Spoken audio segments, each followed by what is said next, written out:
doing something like an act of kindness or helping someone without wanting anything in return, because as human beings, we naturally, if you helped me with something, I'd feel like obliged to help you back. But that can be from that person directly, or it might come in another way, shape or form. I've spoke to people before and they have said that they are doing X, Y, Z, and they're actually not. They just want to say that because they don't want to feel like they're not doing anything. And I've been in that situation where I felt like that, but I feel like ultimately if you tell the truth and you tell people, more for like the newbies, if you're starting out in your property journey and going, I'm here for the first networking event, don't have any buy-to-lets or anything. I think that's brilliant, because there'll be so many people in that room that can help you get your first buy-to-let or help you with some knowledge. Shane, how do you go from a 9 to 5 in a school to within 2 years buying into an architectural practice, attending 150 plus networking events within a year and running your own property networking event as well, all in such a short space of time? One word: networking. Networking. One of my favourite topics. Yes. So let's rewind it back. So I think when I reached out to you back in 2020, I was working at school, IT technician. Just down the road from here. Down the road, yeah. Literally, you can walk to it from this office. And I wanted to get into property and business.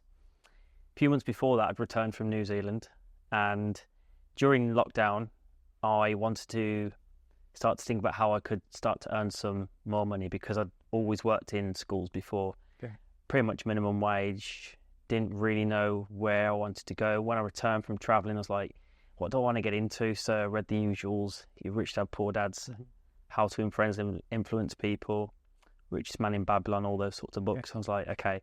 It seemed like... Did they influence you a lot, those books? Or was it a case of they're the kind of books everyone talks about at the beginning of their property journey? I mean, they're the same books that I kind of met earlier on.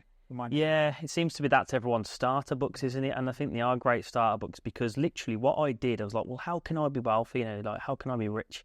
Because that's the, pretty much for like security, not for the materialistic things. And I literally Googled how to become rich and wealthy, and I came across a few YouTube videos of people that were on this path, and it was like, you need to start by getting educated, and this is the top recommended books. So I went to a used bookstore in New Zealand, and I found all the books that I needed, bought them, read them, couldn't take my eyes off them, and it was pretty it was obvious that the road to wealth is very much property and business.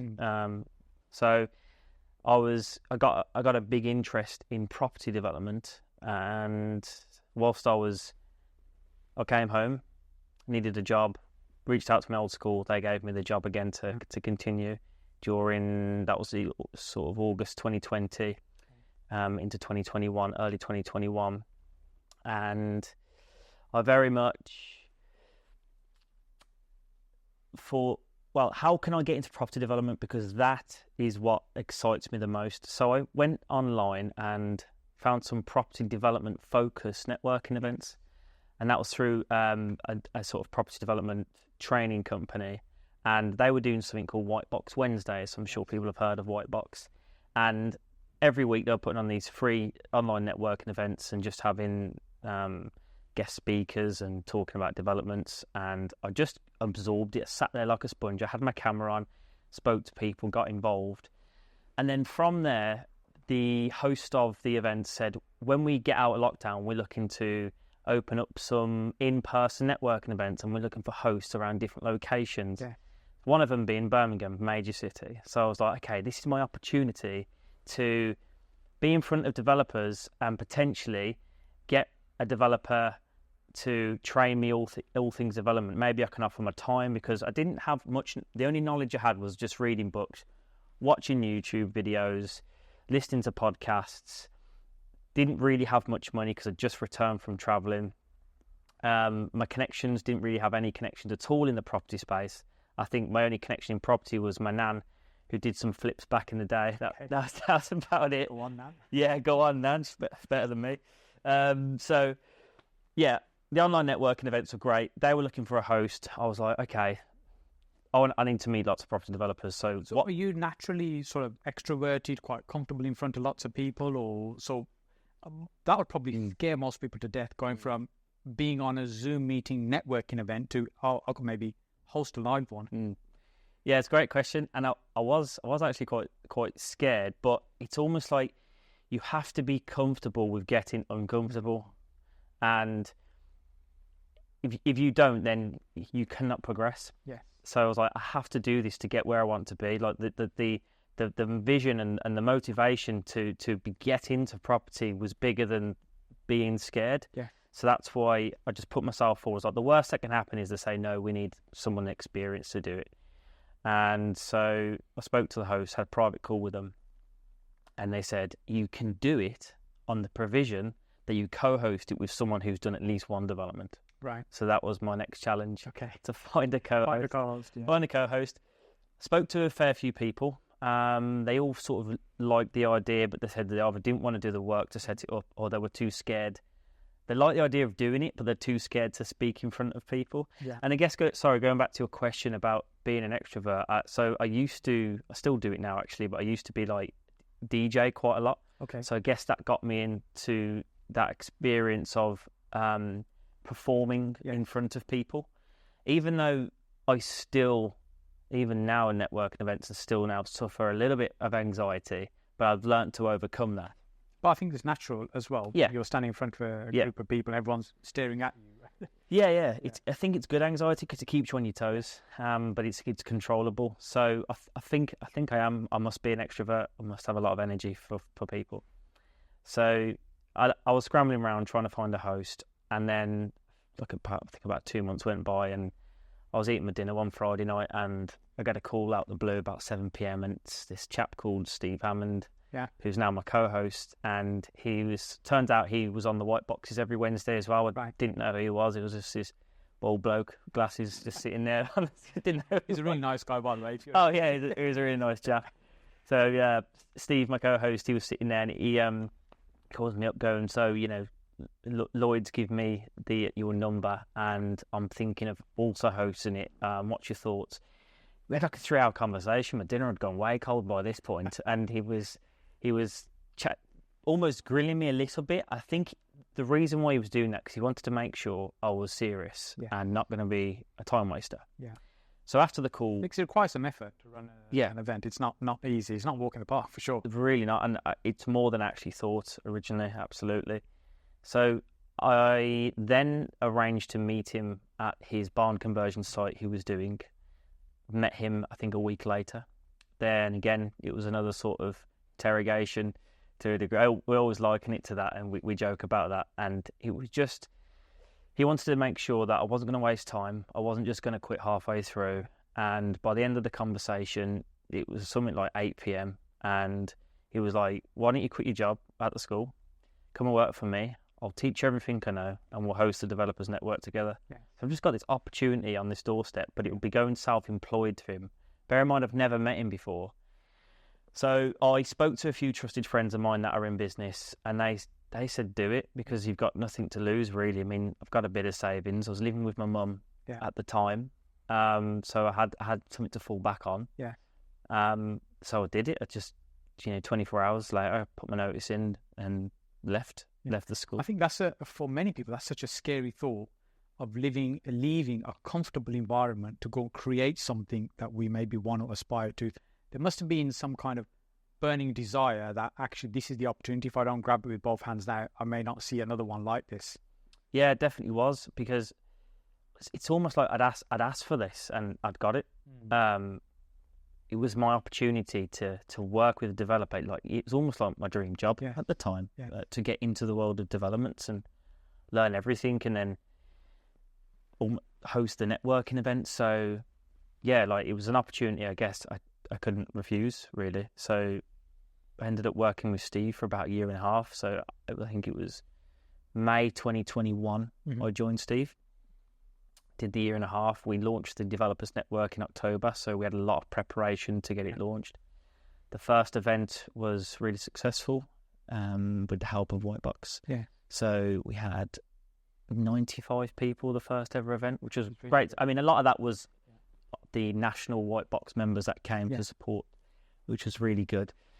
And then the months following on, we just sort of tried to keep that momentum going, as you know what it's like running your events. And yeah, I think they've been like quite successful. And it was very daunting at first. And I actually told my story similar to what I've just said now of how I got into development and my reason why I got into it at the first event. And I had a few people message me and come up to me afterwards going, that's, fair play to you, because the fact that you're hosting an event, you haven't done developments before, but the way you've got into development, it's let's say it's an untraditional way, because I haven't done my own one that's on my name, but I'm working on one with someone which there's some profit share in it as well. And so it is a way in, and I'm learning and I'm understanding, and I knew more about property development, new builds and conversions more than I did about buy-to-let strategies, which I know was when I was speaking to people at networking events, they wanted to absorb off me, which I found quite interesting. And you don't necessarily have to be an expert in a topic to be able to help somebody else. I mean, one of the reasons many people run networking events is, well, A, to share knowledge and experience, and secondly, to connect and grow their network as well and meet other people. What would you say has been the main benefits for you in terms of running and hosting an event? I would say when you run an event, you're almost put on this pedestal because you are the person that's built this community. You're known, you're, I hope, liked, and you're trusted because you're the one standing at the front and you're the one putting these events together. So I would say opportunities, like your deals could be an off-market, you could be an estate agent that's come to you to say, you've got this network, what do you think of this deal? But money, investors come like, where can I put my funds? I trust you guys. Platforms like sponsorships, so your Searchlands, your property filters, they want to work with you in exchange for sponsorship to bring their platforms to your members. And friends, joint venture opportunities. So you just get, I actually say you get an infinite number of opportunities being a host. You've been a host for many years now, and you must have to turn down quite a lot of opportunities, and we find that too. And so I'm trying to now make the connection between, most people do the other way around, either go to networking events and maybe become a host if it's something they really want to do. So you jump straight into the deep end, hosting an event, but then you also took on this mission of wanting to do 100 networking events in a year, but actually smashed that target. So tell me about that. What led the transition to actually, I'm going to go to as many as I can? Yes. So November 2022, I actually joined 𝗏𝗏𝗁, which is what I part of now, which we'll go into later. So I finished with New Home Company, which is Steve's company, and moved on from there, still host the Developers Network with Steve, and joined 𝗏𝗏𝗁. And 𝗏𝗏𝗁, my co-director and business partner, Ashley, he was like, I want to actually grow 𝗏𝗏𝗁 now into this architectural practice and work with more developer clients. And he saw me because of my network and said, well, come on board, and if we grow it, I'll make you partner within a year. Yeah. So that was the goal for me to. So he saw within you the ability to be able to reach out and connect to many people, and effectively saying, well, if you do that really well for us, you can become a partner in this business. Yes. Okay. So that was the goal, and that was the motivation. So you'd put this out into the public, I'm going to do 100 networking events. Yeah. I was like, okay, so to grow the practice, we need to bring in more business and make 𝗏𝗏𝗁 known. So I was like, how can I do that? Networking events, right? So we didn't have the budget for any sort of paid marketing at the time. So I was like, I just picked a number. I was like, well, I'm going to do 100. Can't be that hard, surely. There's a couple of weeks. I used to do a lot of networking earlier on. I'd probably do 40, maybe 50 in an amazing year, but never on a number. Tell you what, it was the most mentally and physically exhausting year of my life last year, but in a positive way. Okay. So I set to achieve 100, and I'd actually achieved that by, I think it was the 26th of July, mid-year. So I was like, okay, I can slow down a bit. Take off the gas a little bit now. A little bit, yeah. Then I ended up doing an extra 57. Yeah. So 157 in 12 months, which, it was a lot. I was doing sometimes like 6 a week. So this is business, property, various different types of networking events. Yeah. And what were you wanting to achieve from going to those events? More than just the business. So number one was obviously to get business and leads for 𝗏𝗏𝗁 and actually to drive more attendees to the developers network. Yeah. Build my personal profile and my personal brand as well. Because I think that's important, because even your large corporate brands now, they're trying to get more of the people buy from people. Faces to the names of businesses, and people buy from you because of the content you put out there. And I thought, well, people are going to buy from 𝗏𝗏𝗁 is because they want to work with me, and that's very much happened. And obviously our projects do speak for themselves as well. So business, the developers network, personal brand, make more friends. And I actually wanted, it's almost like a bit of a social experiment as well. I wanted to see what other opportunities and doors it could open as well. So before we talk about the opportunities that it's created doing that many networking events, often when people go to networking events, they go, especially to property networking events, a case of, I need to go because that's where other people will be there, interested in property. I might learn something, meet some existing friends, but often not go with a clear purpose. What do you think are a few key steps that people should be thinking about when attending a networking event? Because I'm guessing you've learned a few things about networking during that year. Yeah, absolutely. So I think very much you need to know what you're going to a networking event to achieve. So that could be make mini goals for yourself. So I want to get 3 business cards from this event, or three contacts that can potentially help me in my property journey. So have that goal. So 3 relevant contacts rather than 3 first people you bump into. Yeah, well, I mean, it's difficult to, because like you might not get to speak to everyone, so you might only be able to meet 3 throughout the whole night, because sometimes you might only have a limited amount of networking time, and then you might have a 15-minute conversation. You know, it'd be nice to have 2-minute conversations throughout the whole evening if you're doing speed networking, but that's not always the case. So I would say, like, try and walk away with at least 3. It'd be great with the relevant, but if they're not, like, you've got 3 contacts, because I always think if you meet contacts, like people, you never know who they know. And it's just about knowing how you can help that person. So if I meet someone that's not exactly relevant to me, okay, well, how can I help this person achieve their goals? Because this person might be looking for a plumber, but you might know a great plumber. And if you help them with that contact, then you just did that, made that warm introduction, they went on to do business. Then somewhere down the line, that person that you met who you thought you'd never do business with, their next door neighbour going, oh, I'm looking for an architect. And they go, oh, I met an architect. It was brilliant. He helped me with this plumber.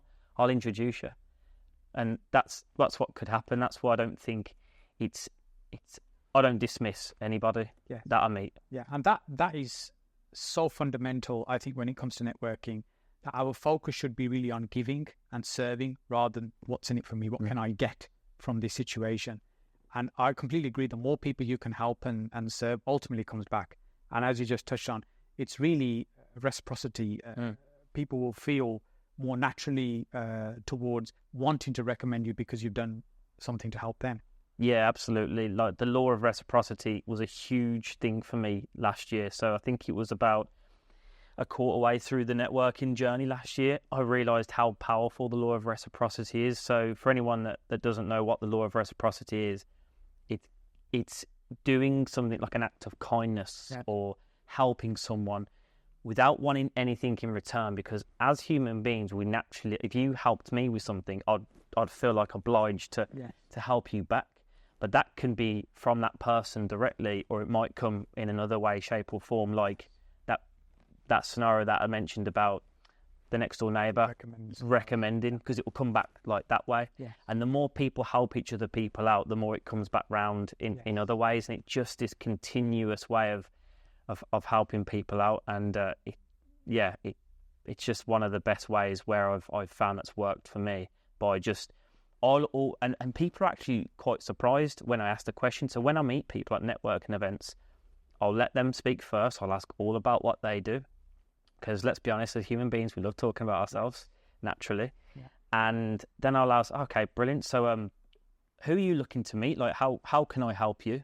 And I think, and remembering that as well. So goes back to having a good CRM system, which I was chatting to someone the other day about, having a good client relationship management system, using Asana or something, or a spreadsheet, about the contacts you meet and what they're looking for. Because if you can help them, they're most likely going to help you as well. Yeah. I used to put all my information onto an Excel spreadsheet and try and remember names and things and context of conversation in the early days. And I think I must got to just under 1,000, and I thought this spreadsheet is becoming a nightmare. And then it was, okay, I need to try and find some alternative systems. Then I was trying a few different CRMs and experimented till I found something that worked. But I enjoyed writing things down. And I'd, if I've got somebody's card, I'd just ask permission, okay, to write on their card, and I'd just scribble a couple of notes about that conversation to remember. So thinking about the other person, asking them what they're looking for, how you can help and serve them. What other suggestions, tips do you have for going along to a networking event and really getting the most out of it? So I would say is being genuine as well. I think going to a networking event and being yourself, being honest, because especially in property, I've spoke to people before and they have said that they are doing X, Y, Z, and they're actually not. They just want to say that because they don't want to feel like they're not doing anything. And I've been in that situation where I felt like that, but I feel like ultimately if you tell the truth and you tell people, more for like the newbies, if you're starting out in your property journey and going, I'm here to my first networking event, don't have any buy-to-lets or anything, I think that's brilliant, because there'll be so many people in that room that can help you get your first buy-to-let or help you with some knowledge. And so I think being authentic, being genuine, wanting to help the other person, and going into a network event, actually, you actually have something to offer. So if you are new to property, you have your time to offer, potentially. And again, you might have a contact that might be useful to someone, even if you don't think so. And I think getting to know the hosts of networking events a good idea as well. And asking if you can help the host out, if time permits. Because if you can help the host out, then you'll become known in that group. Yes. And you'll be elevated quicker within that group, if your time permits. Yeah, you mentioned earlier that when you're helping somebody, you don't know who they know. It's like that LinkedIn effect of your second degree or third degree connection. You might not know them directly, but through somebody else, you end up having a connection.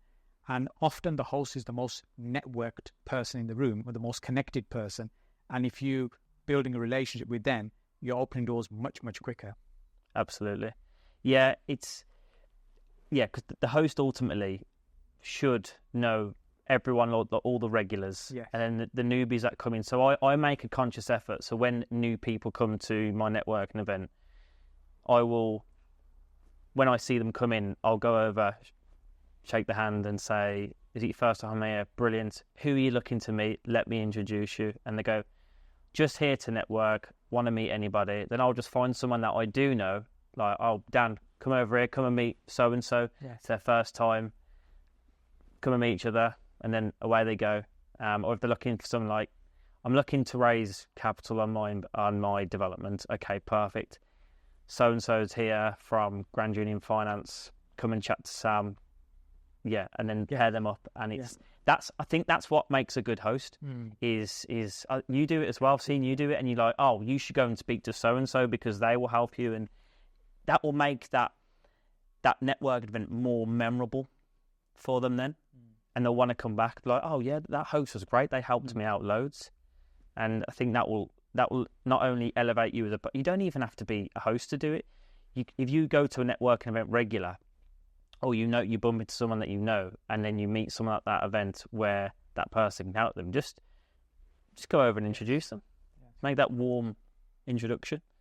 So someone that's maybe more naturally confident like you, that will come a little bit easier to them. But somebody maybe that's a little bit more introverted, just getting to a networking event is a challenge. Let's say you're at the networking event. How do you break past those fears about, they all seem to know each other, chatting to each other? How do I go and approach them? Yeah, you know what? It's a great question. And it's a difficult one, because I can only empathise to a degree because, okay, I've done 157 networking events. I still get a bit of anxiety when I walk into a room, believe it or not. I know it sounds daft. But it goes to show it's natural, and we'll all experience it to a level. Well, that's the thing. If I'm still getting it, it's absolutely like so natural to feel that way. And so some tips on that. So it's a mindset thing. So you've got to think that every single person in that room is there for the same purpose, to network. So you're there to network. They're there to network. They're all there to meet you, and you're there to meet everyone else. Yeah. So you've all got the same goal in mind, is to meet one another, meet someone fresh, meet someone new. And so I think I said it at the start, is you've got to be comfortable with getting uncomfortable. And it's a challenge, but look at it as a bit of a challenge, and you'll feel great afterwards. And write that down as a goal, to attend networking event and speak to one person. So if you're going to a networking event solo, which like most people do, and you want to do it solo, you don't want to bring someone because you want the challenge of doing it solo, then what I've done in the past, I have picked someone else that looks like they're on their own, and I've gone up to them and gone, are you here on your own? Because you've already got something in common. You're both there on your own. And then you go, hi, yeah, my name's Shane. You here on your own? Yeah, me too. But what do you do? Tell me all about what you do, and then just get them to do all the talking. Just to have a few questions up your sleeve. Yeah. Do you come here often? Maybe not that line. Are you regular at this networking event? Yeah. What do you do property-wise at the moment? And it's really, as you said earlier, about asking questions about them, allowing people the space to open up and talk. Yeah. So if you've got a few questions up your sleeve, and just gets a conversation flowing. Yeah, exactly. So that is good networking prep. So even if it's the same 3 questions, just come up with 3 good questions. You know, I got to a stage last year where I got bored of asking the same questions. So I went to one network event that I was speaking at, and I just went up to someone and I said, what's your favourite ice cream flavour? Okay. And it was so different. Ice. Yeah, they were, I think, and then there was like raspberry ripple, and I was like, mine's bubblegum flavour. And then there was this, and it was quite funny because we had like 6 of us talking about ice cream flavours, and it was a proper networking event. It might have been an ice cream convention. But it was just, it breaks the ice, pun intended, and it's just different. And so I'd say definitely have 3 or 4 questions just to keep that going. And by the time you've got through those questions anyway, you can then answer those questions back, and then someone else might walk in as well. Yeah. And I think it also goes the same, because I get asked this a lot as well. So if there's no one there else solo, how do you break into a group of 3 people? So before you answer that one, let's say you've met this person and you're having a conversation, and it sounds like you found your new best friend because they ain't leaving you now for the rest of the evening. How do you deal with that in a polite way? Okay, yeah. So if they're talking to me and I wanted to then continue to go and network, then what I would do is, if I'm at an event and I know someone else, they'll naturally come up to me because I'd introduce. So I would then introduce them to them and then go, right, I'm going to do some more networking, I'll see you in a bit. But let's say, for instance, that was an option. What I would do is I would say, right, we're at a networking event, so let's go network with more people. What I'll do is I'll bring them into a group. Yeah. So this is when it goes into the group setting. Then I'll say, let's go and interject in a group and get in a group. So normally, if there's a group of 3 people, you'll normally see an opening. That subconsciously says to me that they're an inviting group, and they're not body language-wise. They're standing in such a way that there's a gap. Absolutely. They're not closed. Yeah, absolutely. So I've found many times where there's person A here, person B, and person C, and there's a bit of a gap here. I've normally walked in, and it's difficult to do because, again, it's like, am I going to get told to go away? But you won't. And it's like, sorry to interrupt, guys. My name's Shane. How you doing? Just here to network. Continue your conversation and just listen in. Yeah. And guarantee 9 times out of 10, person A or person C will turn to you and just start a chat. But if there's ever a time, which it hasn't happened to me, whereby it looks as if they're having a private conversation, there's absolutely no problem with you going, oh, sorry guys, this looks like a private conversation, I'll come back in a bit. But again, if that was to happen, they'll either appreciate that, or they'll turn around and go, oh, no, it's not private, come on in, because they don't want that person to feel embarrassed. So going back to bringing that person in, or going into it to go, Hi guys, we're new to this networking event. Me and Jason were just chatting over there. We're both solo networkers. Can we come in this group? Sounds like you're having an interesting conversation. There's absolutely nothing wrong with saying that, is there? Yeah, it's just getting comfortable saying that. And these are the kind of things that you could have prepped beforehand and say, okay, so if I see a group, I can go in and start a conversation like this, and it won't feel so clunky or awkward then. And if it, as you said, if it is a private conversation, it's very easy to just move on to another group of people. At networking events, as you said, people are there to network, so that's the intention. They intended to meet other people. What would you say is a big mistake you see regular networkers making at an event rather than newbies? Yeah. So these are people that are kind of seasoned networkers going along. What mistakes do you see them making? Yeah, so this tends to happen with a lot of... I've been to a lot of business networking events, and the odd property one whereby it's your inexperienced networkers or your corporates where they've sent out their sales business development managers. And what happens is I've gone up to them, introduced myself and said, hi, what's your... Well, not even introduced myself. I always start going, hi, do you mind if I interrupt? My name's Shane. What's your name? And before I've sometimes even finished my sentence, it's like the business card's out. Yeah. And it's in front of my face already, and I haven't asked for their business card. Like, I don't. What about if I don't want your business card?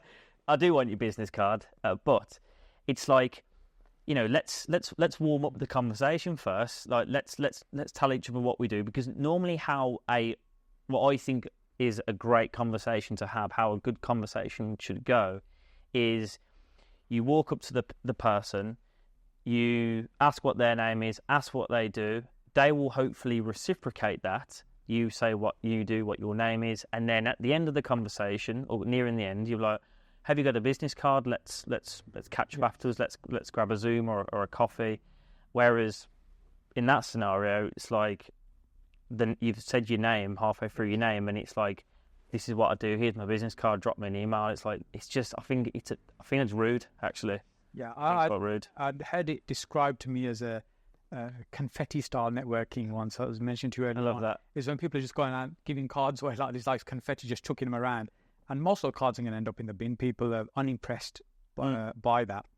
I think one of the mistakes that I see a lot of experienced networkers doing is if we're going along to a networking event to meet people and connect, it's probably not great use of your time going along to spend all the time with the people you already know, unless the intention was for a social that evening. Because if you're just chatting amongst friends that you normally would see or meet anyway, you're probably not making the most of your networking and not connecting with new people in the room there. Yeah, exactly. That is so easy to do. And I feel like if you are going to a networking event and there's lots of new people, but there's also some familiar faces in your friends, I think what I tend to do is in that scenario, I'll go up initially to the people I know first, just to, their friends. I'll say, hey, how you doing? And then after about 5 minutes of hellos, I'll go, right, I'm going to do some networking. I'll meet some new people.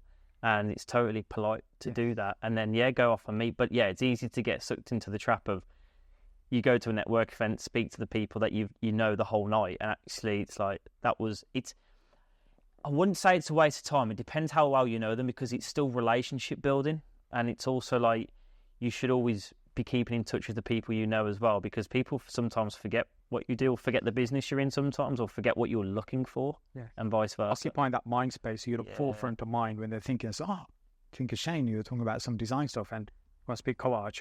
Exactly. Yeah, but you're absolutely right. It's you experienced networkers. Yeah, I've done it before. It's easy to do. Yeah, of course. And gravitate to people you already know. Yeah, of course.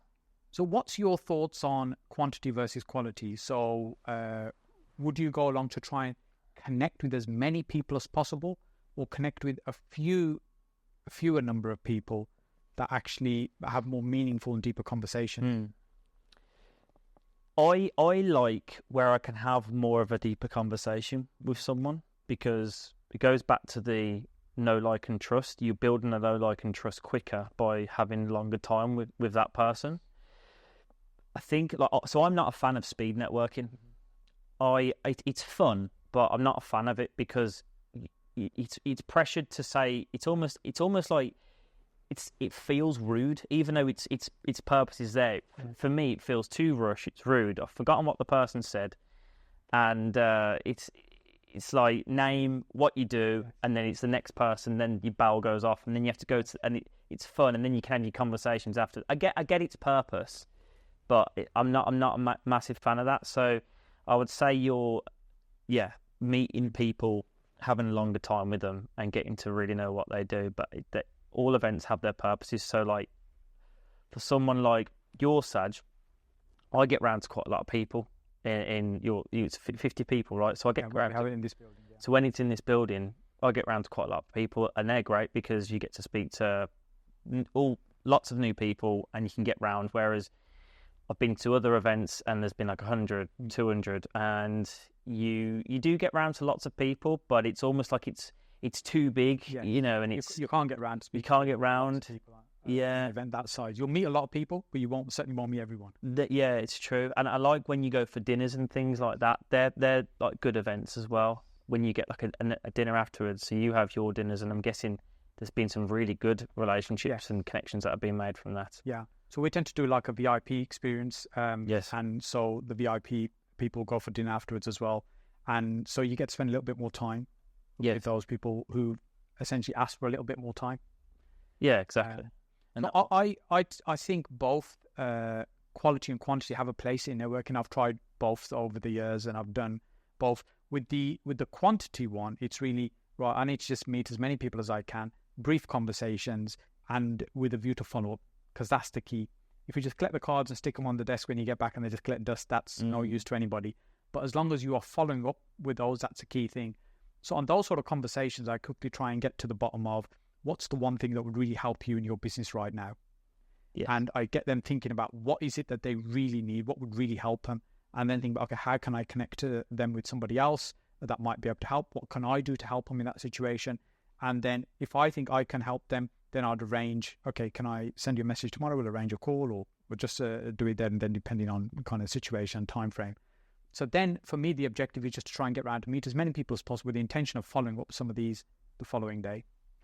The other times it might be, right, I just want to have a few conversations because most of the people in this room are relevant for me to be speaking to anyway. And then I'm spending more time with each person. So then really I'm starting the same question, but I'm just going much more deeper and seeing what can we do to help. So I enjoy doing both. And I run the speed networking ones as well with the whistle. Right, next. Yeah. But they become more information rather than connection. It's the case, right, here's somebody that does this and this. Next person does this and this. And then you've got a list of people. It's really down to you to follow up. And some people love those. Other people just hate them. So I know they have a might effect. Absolutely. And you hit the nail on the head, like the whole business card thing. I've always said, whether it's a business card or a QR code or whatever it is, if you're not following up, you're leaving gold on the table. And I always say that. And it's like, and sticking to the promise of following up as well and doing what you say you're going to do. And it goes down to the CRM again. But yeah, making sure you follow up, and it doesn't always have to be a coffee, because I understand, like, you know, people have time constraints, but it could just be like a Zoom call or an email thread, and then, you know, you get to know each other over email a little bit, and then you can go into the Zoom call, or you can go and meet them at another networking event maybe beforehand if you're going there together again, and that's a time efficient way of meeting someone as well. Yeah. You could, when booking in these Zoffies, Zoom/coffee, then you can allocate the time and say, let's have a 15-minute chat, because you blocked it in. You know, it's not going to turn into a 45-minute chat. Sometimes when I was doing networking in the early days, I'd book in a follow-up call, and it you know, I thought it was 10 minutes, and, you know, an hour, 15 minutes later, you're still on the phone. Sometimes interesting conversation. Sometimes you just end up in this conversation that's difficult just to say, right, okay, I've got to go now. So by blocking them time-wise, you know that it's a shorter conversation to explore, to see if there's you want to invest more time. I said there's great techniques like meeting them beforehand at another event as well. So when it comes to going along to these networking events, we're meeting people, connecting with people. How do we know who's genuine, who's a good contact? Because these events, people that are come along to these events, sometimes, let's say you will end up seeing or meeting people that maybe are not the most ethical in their approach to business, or the most honest as well. As you said earlier on, that, you know, you want to be honest in your approach. And I think that's important, because people find out very quickly anyway. But there's also this culture of fake it till you make it. And no disrespect to the property sources out there, but there's a lot of property sources you meet and say, I'm a property sourcer. I say, okay, my general question is, tell me about the last 3 deals you did in Birmingham. Yeah, good question. And normally they've disappeared. They've gone The puff of smoke. yeah. So what kind of methods or techniques or would you suggest to try and vet who maybe not being completely honest with you, or what kind of things would you say that's a warning sign? I maybe need to think twice about progressing this conversational meeting. I think it's very much down to gut instinct, actually. So when you're talking to the person, like you said, okay, so if you really want to quiz the person and you have the guts to do that, like what what you've said, if someone says I'm a deal sourcer, you're absolutely right to be able to ask them, okay, well, how did the last 3 deals go? Like, get some credibility to it. If you don't want to ask them there and then on the spot, if you're in a bit of a group and you don't want to embarrass them, then maybe do it on the call, on the 15-minute call, just to see them out and do a bit of background check, get the business card, and then do the background check. But normally, I've found that I get a good instinct and vibe off that person. You can normally tell if people are fluffing figures and these high GDVs and saying, yeah, I've got this deal and this deal and this deal. It's happened before where I've spoke to someone and they've given me a bit of an odd vibe, and then they've said like a certain development site, and I've actually known about that site already, and they've said it's been off market. And then I pulled them to one side. I go, yeah, you do know that's actually gone around the block a few times, and it's actually not worth that. And I knew beforehand, whilst they were already talking, that they were trying to fake it till they make it. And don't get me wrong, I actually do believe in fake it till you make it to a certain degree. There's only so much faking you can do.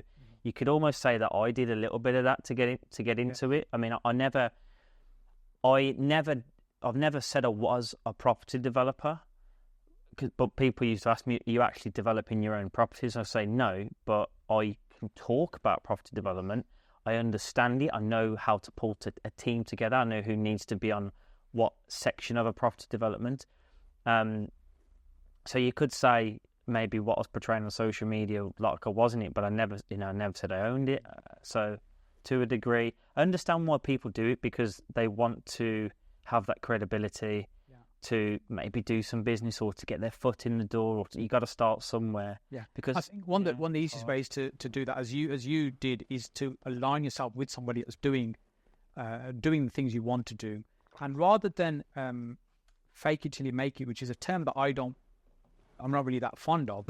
It's act as though you are. So you behave as though you are doing that because it gives you the confidence, but you're not stretching the truth. And I think there also is a lot of value, I agree, as you said earlier on, around if you're early in your journey, you just explain you're early in your journey. You don't have to say, well, I've been doing this for this many years or whatever, because there'll be people that will be, especially in our industry, people are very open to helping each other and being supportive of each other in this environment. That was one of the biggest eye-openers for me, because my background was IT and tech as well. And, it was a case of, oh, you want the Nobel server to talk to the Microsoft? Well, no problem. You write the check, I'll get it organized for you. We sold information, not gave information. Yeah. In this business, people are very open with their information. Yeah, absolutely. So yeah, it goes back again just to being genuine, because you will get found out pretty quickly, I think, with this sort of thing. And it's like with co-arch as well. So I don't go around telling people I'm an architect. Some people assume I'm an architect, but if they ever ask me the question, I'll say, no, I'm not an architect. Yeah. I own an architect practice, but I've got a team of fantastic architects that work for me. Yeah. And we and also the knowledge around understanding and being able to explain things. So you have the knowledge and information you can share. Absolutely, yeah. So I can talk about architecture all day. The only thing I can't do is just about draw a stick man, let alone a house and CAD. So what's been the biggest benefits, or what's been the biggest gains for you in terms of getting involved in the networking space? Because that's the thing that's made the biggest shift in your transition. Once you made the decision, I'm getting involved in property, the networking has just accelerated your journey. Yeah, I've had a lot of fun. So joint venture opportunities. I now own a business, which I always wanted to co-own a business with someone. Doing speaking gigs as well, about networking, about developments, about mindset. Being invited to really cool events. So a fun perk from networking, I'll give you this story. So I met with a principal contractor. They were showing me around their sites that they were doing, because wanted to see the quality, because they wanted to go onto our recommended contractor list. Met with them, ended up talking to one of the managing directors, He took me in his car to go around the sites, and I don't know how we got on the subject of planes. Turns out he's a pilot, and he flies like these small little planes on the weekends. And I jokingly said to him, "Can you take me in your plane and fly me down to the Isle of Wight to pick up my girlfriend?" And he was like, "Yeah, all right." And so last year in May, we organised a trip, and he flew me down, and he let me fly the plane. Yeah, he let me take over the controls, and what I had to do was bung him a bit of fuel money to go and pick her up, and we went back to to Burton. So that's the sort of stuff that can come from networking. And I got invited to so another thing as well. I went to this Watches of Switzerland property event, and in London, I got invited to it. It was at Savoy's, if you've heard of those chaps. And I was on my way out, and there's these watches, 𝗏𝗃𝗁 𝗁, Ronaldo wears them, and Conor McGregor, we're talking millions of pounds a watch here. And I just said on the way out, kind of as a joke, I said to the manager, I was like, "Oh, I really like those 𝗏𝗃𝗁 watches, I'm thinking of getting one," as a laughing, jokingly.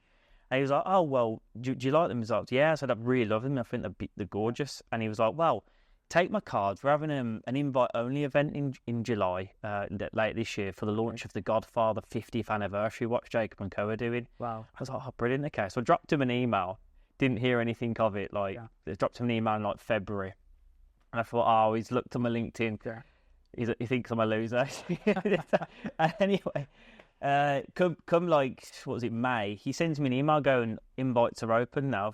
Would love to have you there as an attendee, invite only." So I went there, and there was all these like high net worths there. I met one of the creative directors of Spotify, this guy that manages like all these rap artists and whatnot, and I got to try on this watch. I've got a photo of it. It's actually on my Instagram of this £1.2 million watch on my wrist. And that's what networking has brought to me, just by being a bit ballsy and saying these sorts of things. And it's, that's fun things that networking has brought. And I guess, leading to having these other connections in this world that I've never been in privy of before. Like, imagine going from a school to being in a networking event with the actual owner of 𝗏𝗃𝗁 son to launch the event. Flew in all the way from New York just to do the event. It was brilliant. We hear the term that property is a people business, but many people perceive it as you got your phone, you got your laptop, and that's it. What do you think the importance and relevance is of that statement about property is a people business? Yeah, I think if you're not doing property is absolutely a people's business. Like without the people involved, your professional team, you're even down to like homeowners themselves, like it's not going to work. You need people skills, negotiating skills, networking skills, and you need to combine the total to be successful in the property world. And I think the networking element, you need to add that as a bolt-on to your business. You need your laptop, phone, and a handful of networking events to go to per month or per bi-monthly. And whether you're speaking to the sourcer, the agent, the seller of the property, the architect, developer, whoever it might be, they're all people that we need to involve within the project to make it work. And as I said, having those skills is going to enable you to maybe construct a deal, versus not having those skills, let a deal slip through your fingers that could potentially have been a great deal. Yeah, absolutely. And as I mentioned to you earlier in the CAF, I network every day almost. Yes. And I mean that in the sense of I'm always listening to what people around me are saying. And I mentioned to you that story. I was on the train home, and on the seat opposite me, behind me, I was listening to these two chaps, and one of them was talking about needing a loft conversion extension on their loft. And I carried on listening for a bit, and I was like, "Oh, do I introduce myself?" And he's like, "You know what? This could be potential business here." So I just went, "Sorry to interrupt, guys. I couldn't help overhearing. You looking for a loft conversion extension?"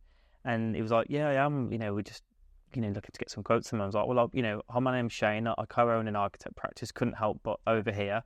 What do you guys do?" And it turned out they're the two like senior QSs, right? And we exchanged details because I said, "Well, we actually look for QSs to tender out for our clients' projects." So we're looking at firing a quote out now for them. So it's just always be networking. Yeah, when you have the open mind about actually, you never know where the opportunities come from.